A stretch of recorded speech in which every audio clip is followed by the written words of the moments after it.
লোক আছেন 500, কিন্তু সালাম দিতে হবে 5000 মানুষের। পারবেন? লিল্লাহি তাকবীর।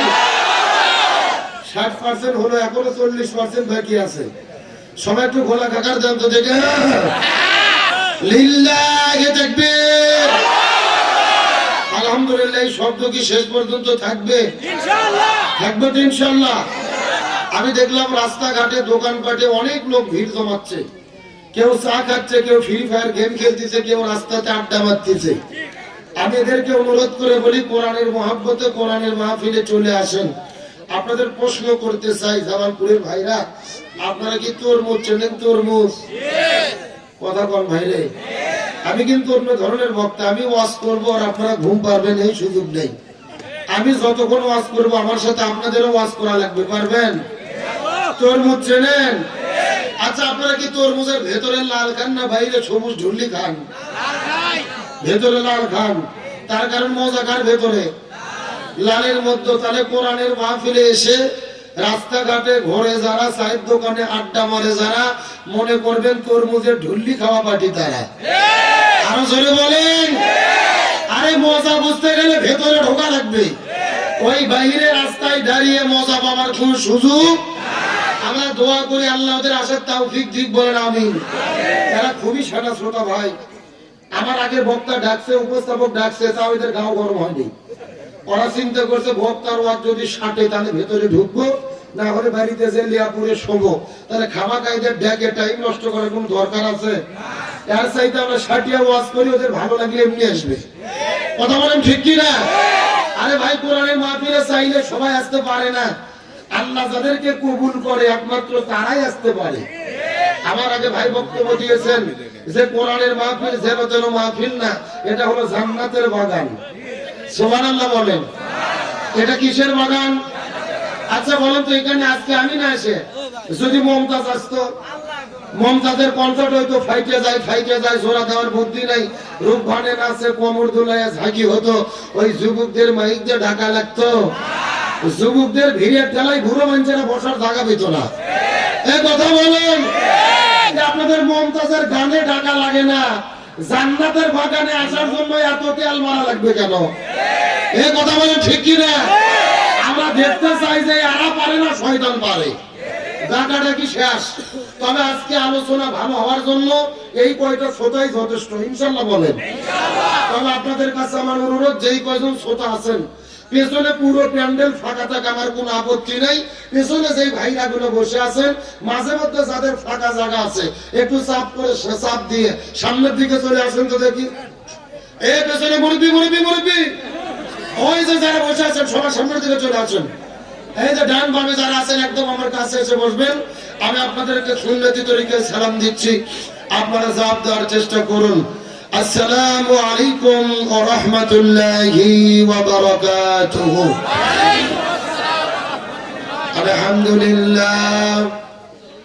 আলহামদুলিল্লাহি ওয়া কাফা ওয়া সালামুন আলা ইবাদিহিল্লাযীনা ইসতাফা।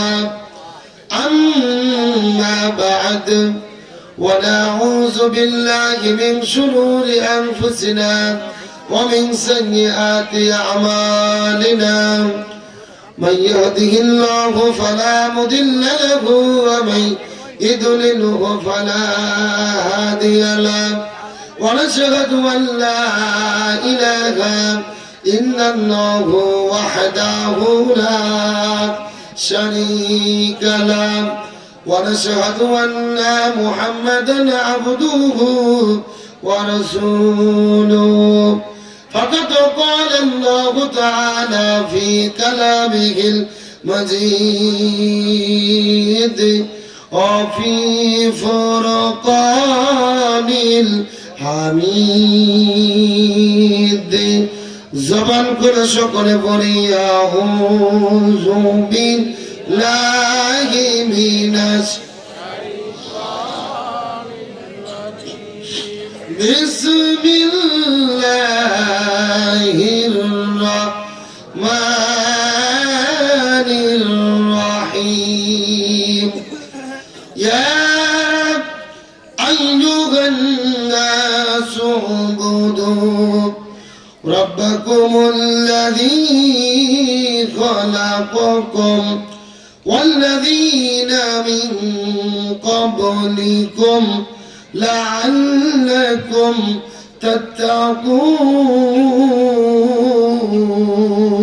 تتقون إن الله وملائكته يصلون على النبي يا أيها الذين آمنوا صلوا عليه وسلموا تسليما সবাই দরুদ ইব্রাহিম পড়ি আল্লাহুম্মা সাল্লি আলা মুহাম্মাদিন ওয়া আলা আলি মুহাম্মাদ কামা সাল্লাইতা আলা ইব্রাহিম ওয়া আলা আলি ইব্রাহিম ইন্নাকা হামিদুম মাজিদ اللهم بارك على محمد وعلى آل محمد كما باركت على إبراهيم وعلى آل إبراهيم إنك حميد مجيد شكر পরিবালা গালোলা বিকামালিহি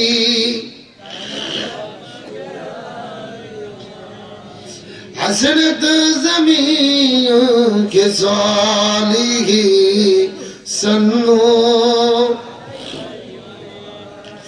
শুধু ঘোষার বিচারে মদ জুয়া দুর্নীতি ব্যভিচারে নারী ধর্ষণ মানুষ খুনে জ্বলছে বাংলার জমিন বিদায় হতে চলছেন নবীজি রক্তে মাখা দিন রেডিও আর টেলিভিশন ফেসবুক ইন্টারনেট আর মোবাইল ফোন কেড়ে নিল সব মানুষের মন খোদার কালাম লাঞ্ছিত হয়ে কাঁদছে রাতে দিন বিদায় হতে চলছেন নবীজি রক্তে মাখা দিন তবে মানুষ তুমি মনে রেখো একদিন তোমার সোনার দেহ রবে না রে আর মাটির দেহ মাটির সাথে মিশবে রে ধুলায় কিসের টাকা কিসের বাড়ি কিসে জমিদারি সঙ্গে তোমার কেউ যাবে না পুরুষ কিংবা নারী বটবৃক্ষে কোন সে মহল কে দিল রে লতার গাছে কদু মৌমাছিরা কারো হুকুমি মৌচাকে দেয় মধু শিমুল গাছে কে দিল রে নরম নরম তুলা চৈত্র মাসে কারো হুকুমি জমিন মাঝে ধুলা পাখির কণ্ঠে কে দিল রে মিষ্টি মধুর গান চিন্তা করে দেখে রে মানুষ সবই মুগান আল্লাহ তাআলার দান কালেমা লা ইলাহা ইল্লাল্লাহ জোরে লা ইলাহা ইল্লাল্লাহ লা ইলাহা ইল্লাল্লাহ সাধু সূরজার গ্রহ তারা আল্লাহ নামের পাগল পারা সাধু সূরজার গ্রহ তারা আল্লাহ নামের পাগল পারা আমার আল্লাহ নামের এতই দয়া আল্লাহ নামের এতই মায়া লুকিয়ে রেখেছেন হে আল্লাহ লা ইলাহা ইল্লাল্লাহ জোরে লা ইলাহা লা ইলাহা ইল্লাল্লাহু মুহাম্মাদুর রাসূলুল্লাহ।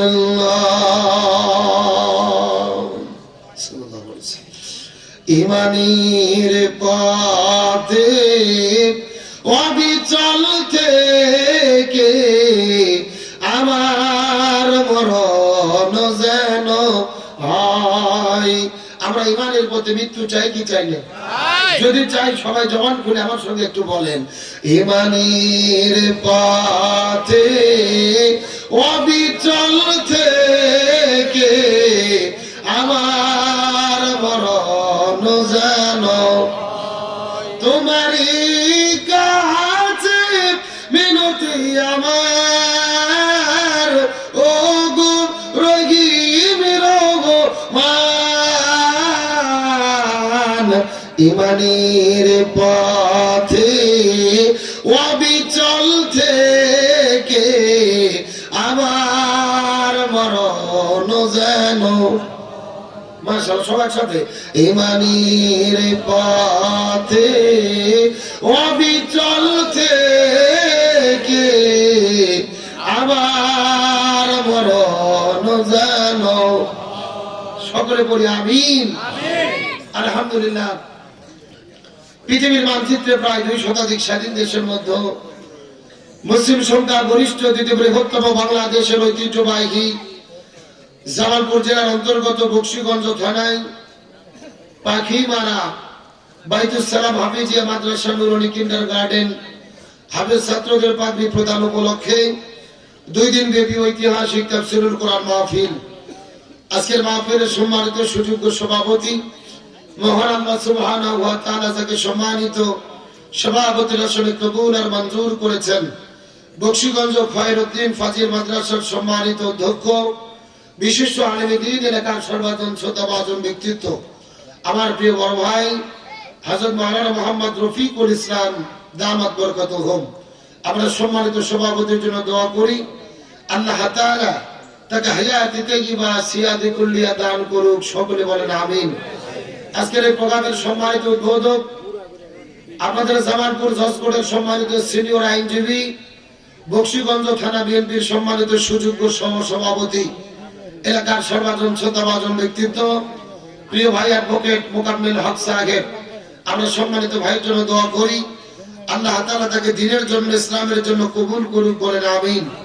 আজকের প্রোগ্রামের সম্মানিত প্রধান অতিথি আপনাদের আসনের আগামী জাতীয় নির্বাচনের সংসদ সদস্য পদপ্রার্থী জননেতা এম রশিদুজ্জামান মিল্লাত সাহেব, আল্লাহ তাআলা তাকে সম্মান এবং ইজ্জত দান করুক, বলেন আমিন। আজকের প্রোগ্রামের বিশেষ অতিথি আমন্ত্রিত উলামায়ে কেরাম, বিশেষ করে আমি আসার পূর্ব মুহূর্ত পর্যন্ত কোরআন এবং হাদিসের আলোকে জেনার অত্যন্ত গুরুত্বপূর্ণ আলোচনা করে শোনালেন। বিশেষ করে আমার পূর্বে আলোচনা করেছেন আমার প্রিয় ভাই হযরত মাওলানা আলা আমিন গিয়াসি, মুফতি হামিদুল ইসলাম, হযরত মাওলানা শিহাবউদ্দিন সাকিব, এবং আমার পরে আলোচনা করবেন হযরত মাওলানা মুফতি রুহুল আমিন সিদ্দিকী ভাই সহ আমার সামনে উপস্থিত দিনদার পরেশগার ইমানদার মুত্তাকি ভাইরা, পর্দার অন্তরালে আমার মা বোনেরা আছে না নাই? আরো জোরে বলেন। মহিলাদের জন্য স্পেশাল কিছু আলোচনা আজকে হবে ইনশাআল্লাহ। সকলের প্রতি সেই মোতাবেক শুভেচ্ছা জ্ঞাপন করে দীর্ঘ 1 বছর পরে বাক স্বাধীনতা ফিরে পাওয়ার পরে নতুন স্বাধীন দেশে স্বৈরাচার মুক্ত বাংলাদেশে আপনাদের কাছে জিজ্ঞেস করতে চাচ্ছি, ও জামালপুরবাসী আপনারা সকলে কেমন আছেন?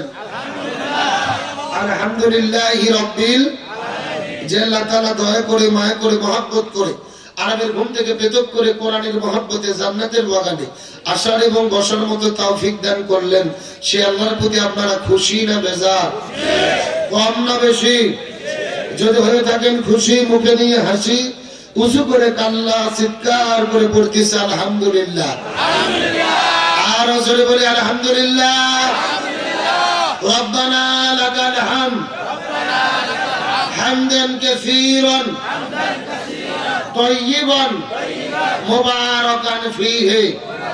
চিৎকার করে বলি আল্লাহু আকবার। আর জোরে বলি আল্লাহু আকবার। দরুদ সালাম বর্ষিত হোক সেই বিশ্ব মানবতার মুক্তির দূত সাইয়্যিদুল মুরসালিন খাতামান নবিয়্যিন রাহমাতাল লিল আলামিনের প্রতি দরুদ সালাম সকলেই করি সাল্লাল্লাহু আলাইহি ওয়াসাল্লাম। সম্মানিত উপস্থিত হাজিরিন, চিৎকার করে বলেন তো আমরা কিসের মাহফিলে এসেছি? আর একটু জোরে বলেন। কোরআনের মাহফিলে কথা বলতে হবে কি থেকে? কোরআন থেকে। আমার আগে কিন্তু অ্যাডভোকেট ভাই বলেছেন যে কোরআনের মাহফিলে কোরআন হাদিসের কথা বলতে হবে। এটা কিন্তু আমার আল্লাহরই হুকুম। আল্লাহ তাআলা কোরআনুল কারীমের মধ্যে বলেন, ফাযাক্কির বিল কোরআনি মান ইয়াখাফু ওয়াঈদ। হে রাসূল, আপনি মানুষদেরকে কোরআন দিয়ে ডাকেন, কোরআন দিয়ে আহ্বান করেন, কোরআনের ওয়াজ করেন। যদি তাদের অন্তরে আল্লাহর ভয় থাকে তাহলে তারা হেদায়েত প্রাপ্ত হবে। সুবহানাল্লাহ বলেন। রাসূল হাদিস শরীফের মধ্যে বলেন, মান ক্বালা বিহি সাদাকা। এই পৃথিবীতে যারা কোরআন দিয়ে কথা বলে একমাত্র তারাই সত্য কথা বলে। ওয়ামান আমিলা বিহি উজিরা। কোরআন দিয়ে যারা আমল করবে আল্লাহ তাআলা নিজের হাতে তাদেরকে পুরস্কার দেবেন। ওয়ামান হাকামা বিহি আদিলা। দুনিয়াতে কোরআন দিয়ে যারা বিচার করে একমাত্র তারাই ন্যায় বিচার করে। ওয়ামান দাআ ইলাইহি হাদা ফাকাদ হুদিয়া ইলা সিরাতিল মুস্তাকিম। কোরআন দিয়ে যারা মানুষদেরকে ডাকে এবং এই ডাকে যারা সাড়া দেয় আল্লাহ উভয় দলকে সিরাতুল মুস্তাকিমের পথ দেখায়া দেয়। সুবহানাল্লাহ বলেন। এখন আমি সেই বগুড়া থেকে 300 কিলো বাড়ি দিয়ে সফর করে মুসাফির মানুষ আপনাদের এখানে এসেছি। আমি কোরআন থেকে ডাক দিতে চাই, সেই ডাকে কি আপনারা সাড়া দিতে রাজি আছেন? জোরে বলেন, রাজি আছেন?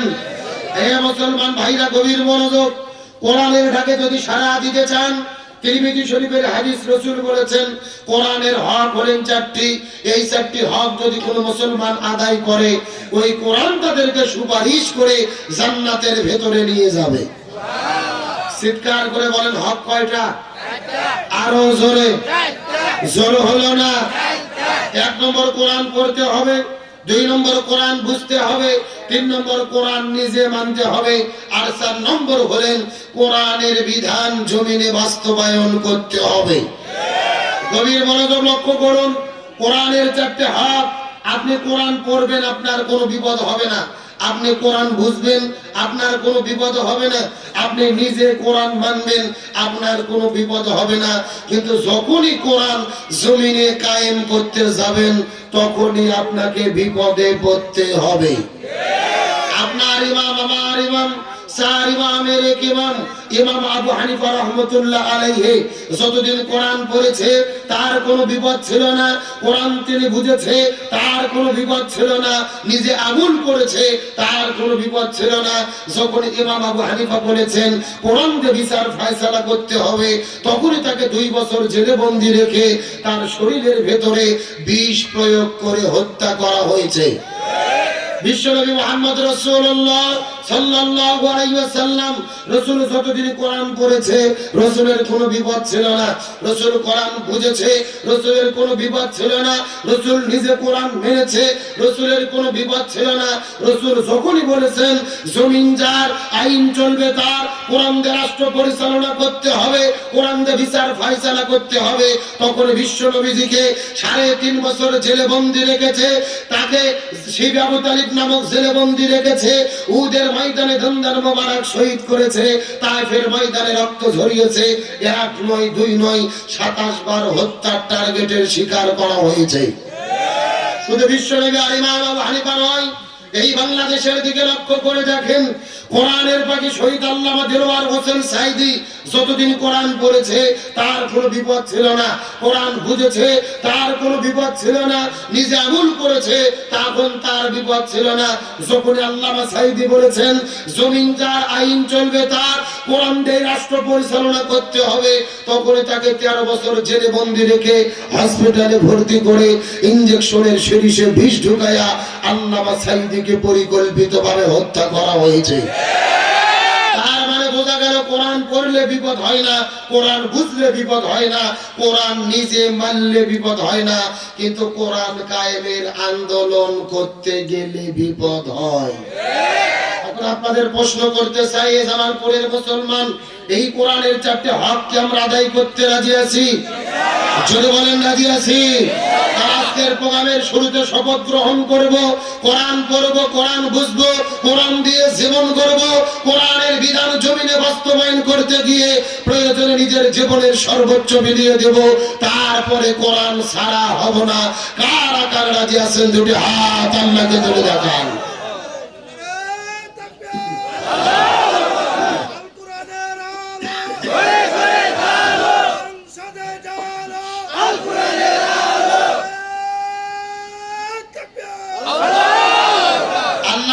কোরআনের চারটে হক আদায় করার তৌফিক দান করুক, বলেন আমিন। ভূমিকে শেষ ডাইরেক্ট আলোচনা। এই যে আমি মাইকে কথা বলতেছি, এই মাইক যে সৃষ্টি করা হয়েছে, বলেন তো এই মাইক তৈরি করার উদ্দেশ্য কি? যেন সাউন্ড দিতে পারে। আমার কথা কি বুঝতেছেন? এই যে আমাদের চতুর্দিকে লাইট জ্বলতেছে, বলেন তো লাইট গুলো সৃষ্টি করার উদ্দেশ্য কি? যেন আলো দিতে পারে। এই যে আমি সোফাতে বসে আছি, এই সোফা তৈরি করার উদ্দেশ্য কি? যেন বসে থাকা যেতে পারে। তাহলে আল্লাহ তাআলা জমিনে 18,000 মাখলুকাত সৃষ্টি করেছেন। 18,000 মাখলুকাতের মধ্যে সৃষ্টির সেরা হলো মানুষ। মানুষকে যে আল্লাহ তাআলা সৃষ্টির সেরা করলেন, এর পেছনে আল্লাহর একটা লক্ষ্য উদ্দেশ্য আছে না নাই? উদ্দেশ্যটা কি? আমার প্রিয় বন্ধুগণ, মুসলমান ভাইরা গভীর মনোযোগ লক্ষ্য করুন। কোন দিকে নজর নাই, কোন দিকে তাকাতাকি নেই। কোরআন হাদিসের আলোকে একটা মেসেজ দেওয়ার পরে আপনাদের মধ্য থেকে বিদায় নিয়ে চলে যাওয়ার চেষ্টা করব। আল্লাহ তাআলা মানুষদেরকে কেন সৃষ্টি করলেন, এই বিষয়টা বোঝানোর জন্য 1450 বছর আগে আল্লাহ তাআলা কোরআনুল কারীমের মধ্যে কত চমৎকার করে বলেন।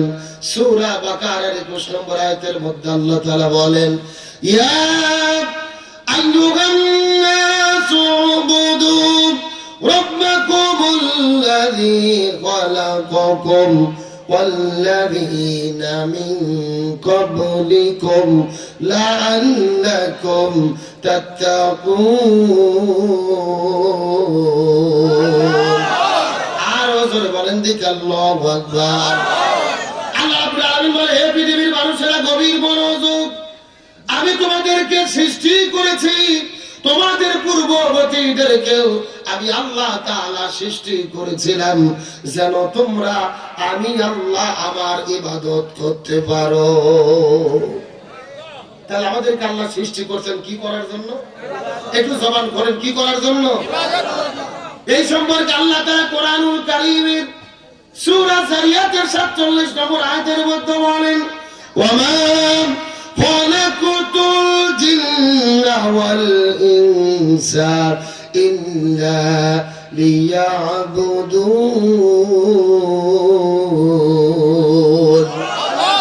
আল্লাহ বলেন, হে পৃথিবীর মানুষেরা গভীর মনোযোগ, এই জমিনের ভিতরে আমি আল্লাহ মানুষ সৃষ্টি করেছি, আমি আল্লাহ জিন সৃষ্টি করেছি, কারণ হলো একটা, যেন তোমরা আমি আল্লাহ আমার ইবাদত করতে পারো। তাহলে চিৎকার করে বলেন, আল্লাহ আমাদের সৃষ্টি করলেন কি করার জন্য?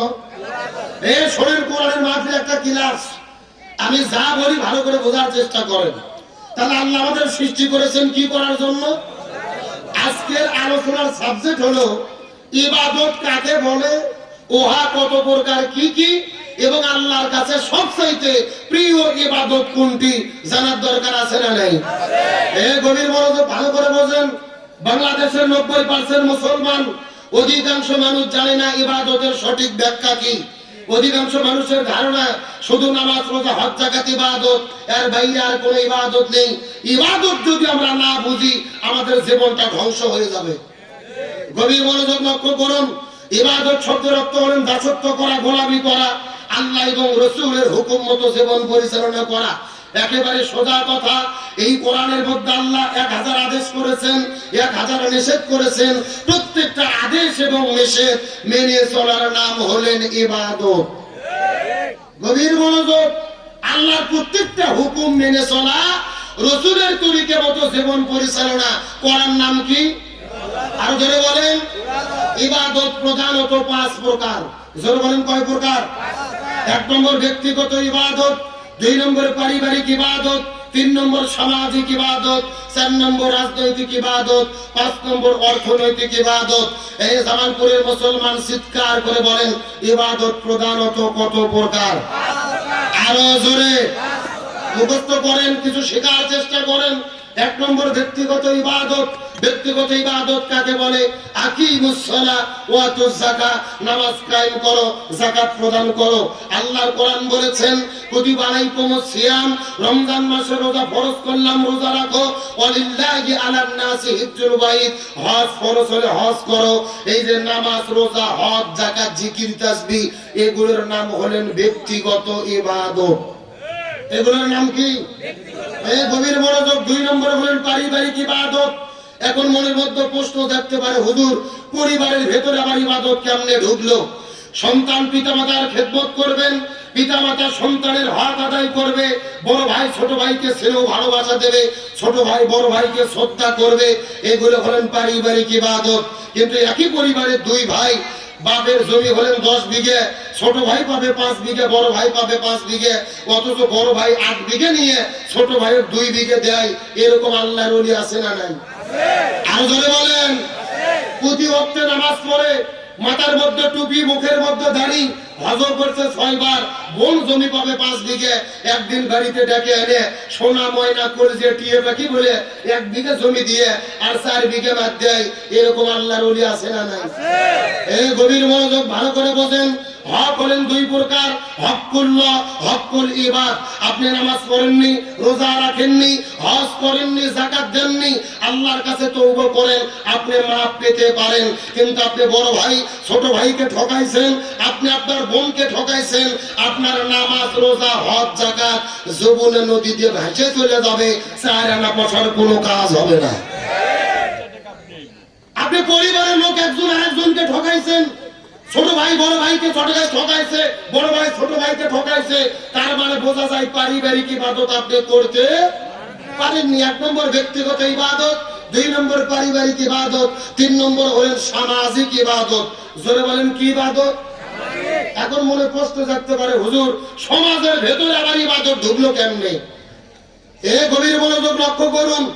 আপনাদের গ্রামের ভেতরে আপনি 20 বিঘা জমির মালিক, প্রতি মাসে 50,000 টাকা মাস বেতনের চাকরি করেন, ব্যবসা করে 2 লাখ টাকা ইনকাম করেন, আপনি 3 সন্ধ্যে গরুর গোশত দিয়ে ভাত খান, অথচ আপনার গ্রামের গরিব মানুষ 1 সন্ধ্যে ডাল দিয়েও ভাত খেতে পারে না, আপনি তাদের খোঁজ নেন না। তার মানে আপনি সামাজিক ইবাদত পালন করতে পারেন নাই। আমার বন্ধুগণ, মুসলমান ভাইরা গভীর মনোযোগ। ইবাদত 5 প্রকার: ব্যক্তিগত ইবাদত, পারিবারিক ইবাদত, সামাজিক ইবাদত। সব জায়গার মধ্যে যদি ইবাদত না করেন, পরিবারের মধ্যে শান্তি আসতে পারবে না। সামাজিক ইবাদতের কত গুরুত্ব, গভীর মনোযোগ। এই জমিনের ভেতরে আল্লাহর একজন এত বড় আলেম ছিলেন, এই আলেমের নাম শুনেনি এমন আলেম দুনিয়ার মধ্যে খুঁজে পাওয়া যাবে না, যার নাম হলেন হযরত আব্দুল্লাহ ইবনে মুবারক রাহমাতুল্লাহ আলাইহি। হযরত আব্দুল্লাহ ইবনে মুবারক রাহমাতুল্লাহ আলাইহি হজ করার জন্য টাকা পয়সা জমা করেছেন। পরের দিন সকালবেলা তিনি হজ করার জন্য রওনা করবেন। কে রে ভাই, মাহফিলের মধ্যে কি মাছের বাজার চলতেছে? পিছনে কারা? ওরা কারা? না না, ওই যে পিছনে এরা কারা? কোথা থেকে এলো? যুবকদেরকে বলি, টেনশন করো না। তোমরা কি জন্য এসেছো, তোমার জন্য, তোমাদের জন্য সেই ওয়াজও আছে ইনশাআল্লাহ। বলেন, একটু জায়গা মতো যেতে দাও। যুবকদের ওয়াজ আছে, মহিলাদের ওয়াজ আছে, বুড়ো চাচাদের ওয়াজ আছে, কোনো টেনশন নেই। জায়গা মতো যাওয়া লাগবে তো, কি বলেন? তাহলে ওই যে পিছনে হইচই করে কারা? আমার বন্ধুগণ, মুসলমান ভাইরা গভীর মনোযোগ লক্ষ্য করুন। তার হযরত আব্দুল্লাহ ইবনে মুবারক রাহমাতুল্লাহ আলাইহি হজ করার জন্য টাকা পয়সা রেডি করেছেন। হজে যাবেন তিনি, হজের টাকাগুলো থলের মধ্যে রেডি করলেন রাতের বেলা।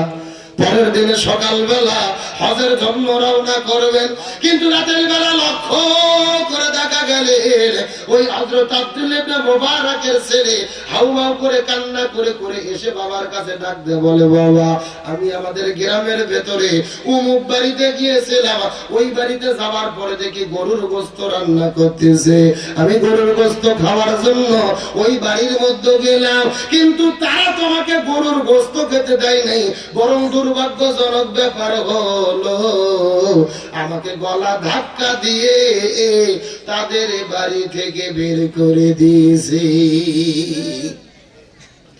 হযরত আব্দুল্লাহ ইবনে মুবারকের মনে বড় কষ্ট লেগে গেলেন। আমি তো গ্রামের মধ্যে কাউকে কষ্ট দেই নাই, সবার বিপদের পাশে দাঁড়ানোর চেষ্টা করি, অথচ আমার ছেলে আব্দুল্লাহ গরুর গোশত খাইতে গেছেন, গোশত দেয় নাই, গলা ধাক্কা দিয়ে বের করে দিস। আব্দুল্লাহ ইবনে মুবারক সন্তানকে সঙ্গে করে নিয়ে চলে গেলেন ওই মানুষের বাড়ির ভেতরে। ওই মানুষের বাড়ির মধ্যে যাওয়ার সাথে সাথে ওই মানুষ বলা শুরু করলেন, আলহামদুলিল্লাহ, আমার বড় সৌভাগ্য, মনে হচ্ছে আসমানের চাঁদ আমার বাড়ির মধ্যে প্রবেশ করেছে। এত বড় সৌভাগ্য, জগৎ বিখ্যাত আলেম আমার ঘরের মধ্যে প্রবেশ করেছে। আব্দুল্লাহ ইবনে মুবারক ডাক দিয়ে বলে, আমার প্রশংসা পরে করো, আগে জবাব দাও, আমার সন্তানকে গলা ধাক্কা দিয়ে কেন বাড়ি থেকে বের করে দিলি? আগে তোমাকে জবাব দিতে হবে। ওই লোকটা হাউমাউ করে কান্না শুরু করলেন, হুজুর মনে কষ্ট নেবেন না, সত্য কথা বলি, আমার বাড়ির মধ্যে 3 দিন ধরে কোনো খাবার নাই, সন্তানদের খাবার দেব এমন খাদ্য আমার বাড়ির মধ্যে ছিল না, স্ত্রীর পেটের মধ্যে খাবার নাই, আমারও 3 দিন ধরে পেটের মধ্যে কোনো খাবার নাই, খাবার সংগ্রহ করতে পারি নাই। আজকেও সকালবেলা বাড়ি থেকে বের হওয়ার পরে কাদের সন্ধানে বের হয়ে গেলাম, সারাদিন মক্কা মদিনার শহরের মধ্যে ঘুরে বেড়াইলাম, ইরাকের শহরের মধ্যে ঘুরে বেড়াইলাম, তাদের সন্ধানে কাজ করে কিছু টাকা পয়সা পাইলে খাদ্য নিয়ে এসে সন্তানদের খাওয়াবো। কিন্তু সারাদিনে ঘোরাফেরা করার পরে যখন আমি কোনো কাজের সন্ধান পাই নাই, খাবার সংগ্রহ করতে পারি নাই, বাড়িতে আসার সময় মনে হলো আমরা তো বড় মানুষ, না খেয়েও কিছুদিন থাকতে পারবো, কিন্তু ছোট্ট ছোট্ট 2টা বাচ্চা রয়েছে, 3 দিন ধরে না খাওয়া, এদের জীবনগুলো কেমনে বাঁচাইবো? রাস্তার ধারে লক্ষ্য করে দেখি একটা মরা গরু পড়ে আছে, আর কিছু কুকুর আর শকুর গুলো গিয়ে ওই গরুর গোশত গুলো কামড়ে কামড়ে কামড়ে কামড়ে খাচ্ছে। আমি মনে মনে চিন্তা করেছি, আমার সন্তানদের জীবন বাঁচানোর জন্য গলেও এই গোশত গুলো বড় প্রয়োজন। এই জন্য মরা গরুর গোশতের মধ্য থেকে 1 কেজি গোশত